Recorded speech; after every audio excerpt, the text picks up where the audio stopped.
Allahu Akbar, Allahu Akbar, Allahu Akbar, la ilaha illallah, Allahu Akbar. Allahu Akbar, walillahilham. Suara takbir berkumandang. Hati Zia sedikit bergetar mendengarnya. Dia menatap punggung suaminya yang sedang memakai peci. Di luar sana, Miko dan ketiga pembantunya sudah bersiap di depan mobil. Bahkan Miko sudah bangun jam 3 pagi tadi. Anak laki-laki itu terlihat sangat antusias mengikuti sholat Idul Adha. "Dat, Ma, ayo!" teriaknya dari luar. Zia tersenyum tipis, setelah memakai mukena bagian atas, dia berjalan menghampiri suaminya. "Ayo, Mas, udah ditunggu Miko sama yang lainnya," ajak Zia, tersenyum lembut kepada sang suami. Dia memang masih marah kepada Edwin, tapi dia tidak mau merusak momen berharga yang hanya terjadi setahun sekali. Edwin membalas senyuman Zia, lalu dia menggandeng tangan perempuan itu untuk keluar dari kamar. "Mbak Mina, panas," rengek Miko, sambil menghentak-hentakan kakinya.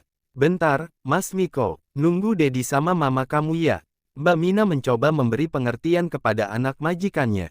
Miko memanyunkan bibirnya, senyumannya mengembang dikala dia melihat kedua orang tuanya berjalan keluar rumah.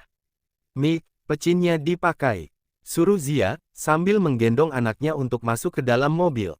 "Panas, Ma," rengek Miko. Zia, Miko, dan Edwin berada di depan.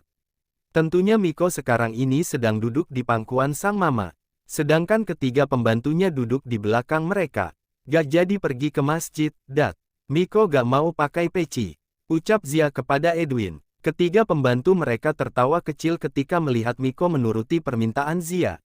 "Miko ganteng udah pakai peci," ucap Miko, cemberut. "Nanti kalau di sana jangan lari-larian, duduk di samping Dedi aja," nasihat Edwin kepada putranya. Miko adalah tipe anak yang aktif dan tidak bisa diam. "Maunya duduk samping mama," rengek Miko. "Kalau gitu pakai mukena, jangan pakai sarung," ucap Edwin yang dibalas tawa kecil oleh Zia dan ketiga pembantunya.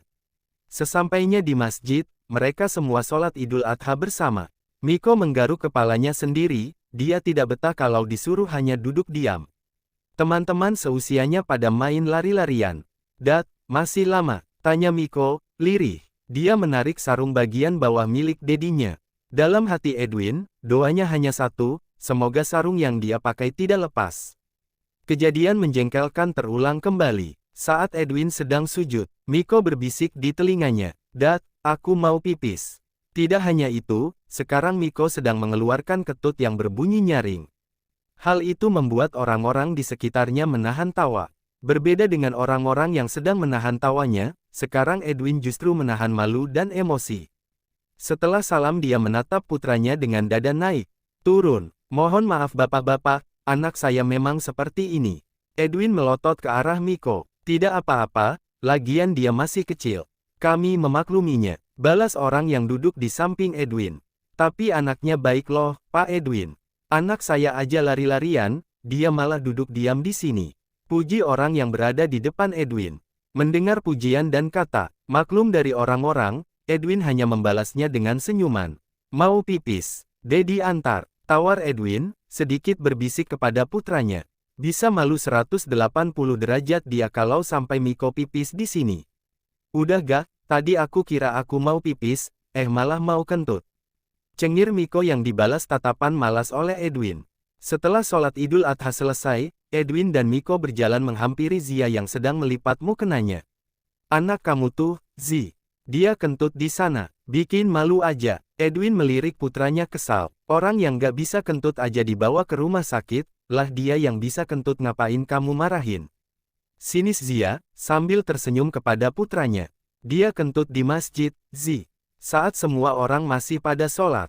Mana bunyinya keras banget." Mendengar penjelasan Edwin, Zia mengulum tawanya. "Lain kali jangan kamu ulangi ya sayang." Zia menggandeng tangan sang anak. Dia berjalan keluar dari masjid. Tapi yang bikin Edwin, Miko, dan Zia bingung adalah kemana sendal Miko. Bukankah sendal mereka berenam ada di sini? "Mbok, lihat sendal Miko," tanya Zia kepada pembantu tertuanya. "Saya aja baru selesai sholat, Mbak. Gak tahu sendal. Mas Miko di mana?" jawab Mbok Jum, jujur. "Mbak Mina, lihat sendal Miko," tanya Zia kepada pembantunya yang sedang menata hijabnya. Saya kan baru keluar masjid. Mbak, jawab Mbak Mina. Mbak Sasa, lihat sendalnya Miko. Tanya Zia kepada pembantunya yang baru datang. Mbak Sasa menggeleng, bukannya sendal mereka berenam berada di sini semua. Hiks, sendal baru aku hilang. Isak Miko, sambil memeluk pinggang Zia. Gak apa-apa, sendal Miko kan banyak. Nanti beli lagi. Iya kan, Dedi? Nanti kita beli sendal baru buat Miko kan? Zia menatap Edwin dengan mata melirik anaknya. Iya, kita beli sendal yang lebih bagus dari sendal Miko yang hilang hari ini. Bujuk Edwin kepada anaknya yang terus menangis. Tapi aku maunya sendalku yang hilang itu. Tangis Miko pecah di luar masjid. Banyak orang memperhatikan mereka dengan ekspresi tanda tanya. Udah, ayo masuk mobil. Edwin menggendong paksa anaknya masuk ke dalam mobil. Zia dan Edwin sampai kelimpungan sendiri menghadapi anak mereka yang menangis meminta sendalnya yang hilang itu balik. Bahkan Edwin sudah membeli sendal yang sama dengan milik Miko di mall. Tapi anak itu tahu bahwa itu bukan sendalnya. Karena, sendal barunya bawahnya udah dia coret-coret pakai spidol. Kepala Zia sudah hampir pecah gara-gara mendengar suara menggelegar milik anaknya. Bahkan tetangganya sampai pada datang ke rumahnya hanya untuk menanyakan keadaan Miko. Kenapa anak laki-laki itu menangis? Ketika mereka tahu bahwa Miko menangis karena sendal barunya hilang di masjid tadi, mereka tertawa kecil.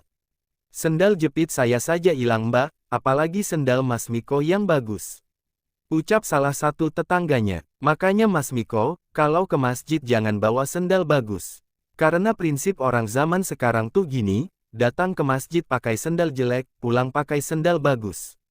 Mendengar kalimat salah satu tetangganya, Miko semakin menambah volume menangisnya. Ku menangis. Baru saja Dara ingin bernyanyi, mulutnya langsung dibekap oleh Zia. Jangan berisik napa, Dar. Tangisan Miko entar malah nambah kencang. Tegur Zia, yang dibalas cengiran oleh Dara. Ikut Dedi sama Om Tirta lihat korban Yumi. Kita lihat kerbau sama kambing disembelih. Ucap Edwin, mencoba membujuk anaknya agar berhenti menangis. Rupanya usahanya tidak sia-sia, Miko langsung menghentikan tangisannya. Ayo, assalamualaikum ma. Miko berjalan keluar rumah lebih dulu. Dia meninggalkan Tirta dan Edwin yang masih terbengong dengan para tetangga dan Zia. Waalaikumsalam, jawab Zia, pelan. Tahu gini kita ajak dia pergi ngelihat hewan korban di sembelih sedari tadi, ucap Tirta, bernafas lega. Astagfirullah. Anak kamu, Zi. Dara mengusap, dadanya pelan. Udah sana mas, ajak Miko ngelihat hewan kurban disembelih. Pusing kepala aku ngedenger dia nangis. Om Tirta, Dat, buru kalian pergi sebelum Miko entar nangis lagi. Suruh Dara, mengusir Edwin dan Tirta dari dalam rumah. Ya udah, salim dulu dong yang. Tirta berjalan menghampiri Dara. Satu langkah lagi kamu jalan ke sini, gak aku masakin. Ancam Dara tidak main-main. Zi. Kamu juga, mas. Dalam hitungan detik gak pergi, awas kamu, gak usah makan di rumah.